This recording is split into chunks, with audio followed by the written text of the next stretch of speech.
वाद नाहीच आहे, हा दोन जातीतला वाद नाही. की वाद नाहीच आहे. यांनी लावलाय, यांना मराठ्यांचे लोकच तुम्ही मारून टाकायला लागला, पंचा टोकाला चालला. तुम्हाला कळतंय का? तुम्हाला वाटतं होय तुमच्यातले रग आहे? तुम्हाला कळतंय का तुम्ही काय करायला लागला?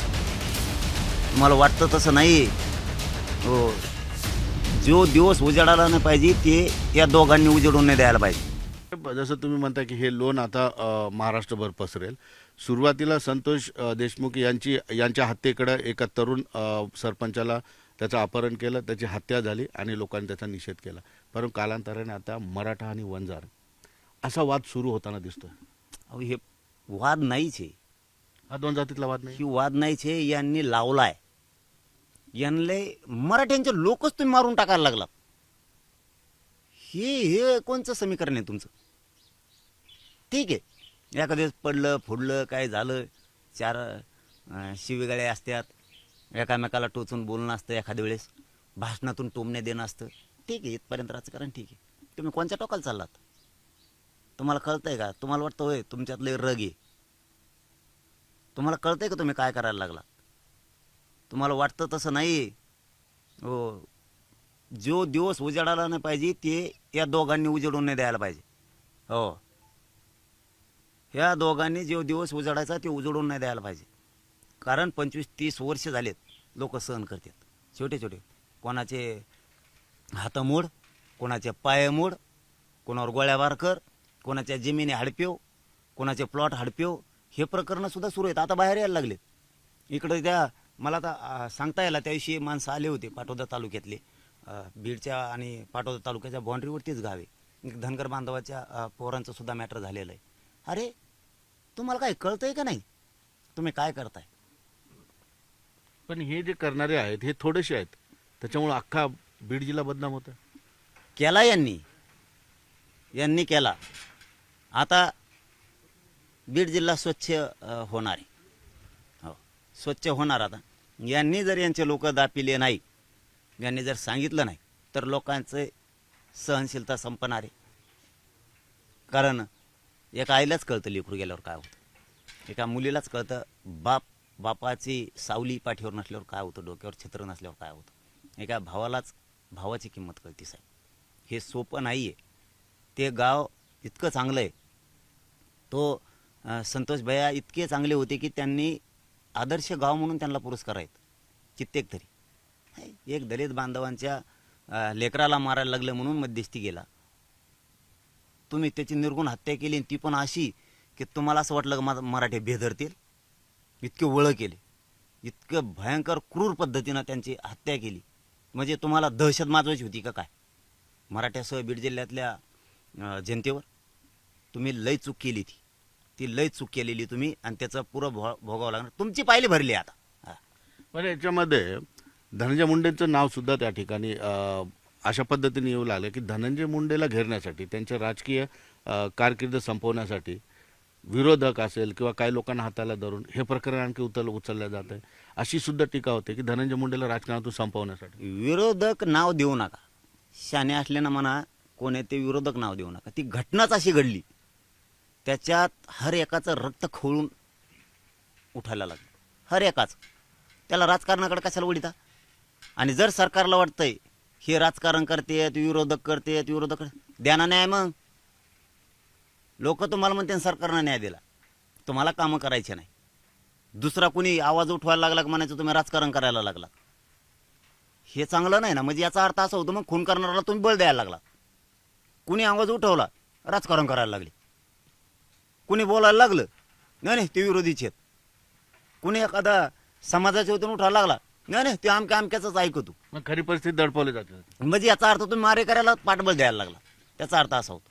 म्हणजे आवाजच उठवायचा नाही का लोकांनी, लगेच राजकारण आणायचं. मी बीड जिल्ह्यातल्या सगळ्या जनतेला सांगतो की हा जनतेच्या वतीनं मोर्चा आहे. लेकीनं आव्हान केले, संतोष भैयाच्या लेकीनं आव्हान केलं, माझ्या बापासाठी, माझ्या बापाच्या न्यायासाठी सगळ्यांनी मोर्चात सहभागी व्हा. माझं सगळ्या जनतेला आव्हान आहे. माता मावल्यासह सगळ्या पक्षातले लोकसुद्धा या. कोणी म्हणू नका की मी सत्तेत आहे आणि कोणी म्हणू नका मी विरोधात आहे. सगळ्याची सगळे बाहेर निघा. जो दिसणार नाही ना त्याला समाजाला सामोरं जावं लागणार आहे, रोषाला. एक माहिती अशी पण कळते आहे, ती खरी आहे की खोटी कदाचित तुम्हाला लोकांनी सांगितली असेल, की धनंजय मुंडेंच्या बूथ प्रमुख म्हणून मयत संतोष देशमुखनी काम केलेलं मसाजोगला. मला रात्री ती माहिती कळाली की 2-3 जणांचे होता ते की काय प्रमुखसुद्धा आहे त्या पक्षाचा. तो बाई और तो लई इमानदार मुलगा होतो. तो लय पक्षात त्यांना तोलायची गरजच नाही. हां, तो इतका इमानदार मुलगा होता की प्रचंड गोरगरिबांच्या मदतीला जायचे. प्रचंड अहोरात्र 24 घंटे. घरं बी नाही त्यांना. आता आपण स्वतः बघितले, घर पण नाही. फोन आला का लोकांच्या मदतीला जायचं 24 तास. 20-25 वर्षापासून तेच काम.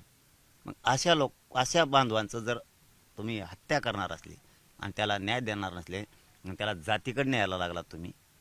आणि ते टंबळे पोरं ती ते संडाचं टंबळं असतं बघा भोक्ष पाडलेलं, तसले ते भंगार पोरं. ते काय स्टेटसच काय टाकी, ते फोटोच काय टाकायला लागले. म्हणजे लोकांचे लेकरं मारून तुम्ही त्या स्टोऱ्या जोडायला लागलात का त्याला? स्टोऱ्या जोडीता, गाणे टाकीता त्याच्यावर. कोणत्या दिशाला चाललात तुम्ही? तुम्हाला वाटतंय तसं नाही. वाशाने लय पाहिले भरल्यासारखं करू नका तुम्ही. तुम्हाला कळल. आता आता आता नाही इथून पुढं सहन करत आम्ही. पाटील साहेब, मराठा आणि वंजारी समाज बीड जिल्ह्यामध्ये एवढा सलोख्याने होता. एक गड होता दोन्ही समाजाचा. गोपीनाथ मुंडे अरे साहेब मग गड होता ना टाकाना मध्ये, कशाला घरांना लपून ठेवता त्यांना? जनतेकडून सगळ्या गोरगरिबाच्या निवडणुकीच्या टायमाला तुम्हाला मराठा पाहिजे, धनगर पाहिजे, मुसलमान पाहिजे, दलित पाहिजे, 18 पगड जातीचे पाहिजे, गोरगरीब मायक्रो ओबीसी पाहिजे. तुम्हाला सगळ्या जाती धर्माचे लोक पाहिजेत. आणि हडपायला तुम्ही सगळं हडपिता तुम्हीच, बळकीता तुम्हीच, गुंडगिरी करून पैसा कमीता तुम्हीच, लपूनच तुम्हीच ठुता. कशाला ठुतार लपून? पण गोपीनाथ मुंडे साहेब होते त्यावेळेस दोन्ही समाज गुन्हेगोविंदांना राहिलेले. फार संघर्ष बघायला भेटला नाही, पण गोपीनाथ मुंडेंच्या नंतर संघर्ष वाढला. ते झाकणं नसलेले टंबळे, त्यांचं आपण चांगलं नाव घेतलं मुंडे साहेबांचं, कितलं की ते टंबळे नसतात कधी झाकणं नसलेले बिगर बुचनाची. त्या पैदाशी लगेच लेट्यात आमच्या साहेबाचं नाव घेऊ नको. पण गोपीनाथ मुंडे तर सगळ्यांचे चांगलं नाव घेतलं ना, याच्या पाठीमागे एकदा घेतलं, तेव्हापासून आणखी घेतलंच नाही मग आपण. हां, की तो माणूस एकदम चांगला होता. कधी जातीवाद पसरू देत नव्हते. सगळ्या जाती, तर आमचे सगळे मराठ्यांचे आमदार त्यांच्याकडेच असायचे बीड जिल्ह्यात. सगळे कामही करणार, सलोखा टिकून ठेवणार, बरोबर हाताळणार सुद्धा. असं आपण आता त्यांच्याबद्दलचं काम त्या काळातलं जास्त आपल्याला माहीत नाही, पण ऐक्यू जी माहिती त्यानुसारच ऐक्यूनुसारच बोलतोय आपण. त्यामुळं आपण चांगलं म्हणलं की त्यांचे जे काय आहेत ना हुरडाफुके, हे हुरडाफुके, हे भंगारे भुंगारे टंबळे, ते इत्तडीच येते. लय बी नाहीत, पण ते असे याच्यात येत ना सध्या मस्तीत, की ते मग ते काहीतरी म्हणणार आमचं हे लिहू नको आणि नाही लिहित, जाय तिकडे. नाही बोलत. या दोन म्हणजे हे आपण त्यांच्यावरती प्रेम माया दाखवायला गेलं की ते उलट माणसाला उचकिणार. पण याला कारण राजकारणच आहे दोन्ही समाजाच्या संघर्षामध्ये. त्यांना दुसऱ्याचं खपतच नाही, देखत नाही त्यांना. त्यांच्या नेत्यांना जसं मुंडे साहेबांना त्यांना जसं देखत होतं, त्यांना बरं वाटायचं, कोणाला मदत करणं, कोणाला सहकार्य करणं, कोणाच्या दुःखात धावून जाणं, हे जे त्यांना चांगलं काम करावं वाटायचं ना, हे आत्ताच्या यांना ते जमतच नाही. त्यांना वाटतं आम्ही म्हणजे काय जाऊन काय नाहीत, म्हणजे नुसती मगरुरी. आणि मग त्यांना असं वाटतं ना आम्ही कोण येत आणि कोण नाहीत, कसलं बोलणार, काही पण करणार. आता आमच्या विरोधात कोणी टीका केली ना, आमच्या माणसाने त्याला कमेंट करतात. आणि त्याला जसं काय टीका करण्याला वाटलं पाहिजे माया मागं लय कुठे ना पब्लिक आहे मागची. अरे हे लोक भरेवर घालणार आहेत फक्त. यांना कळत नाहीये आपण कोणत्या दिशेनं चाललो.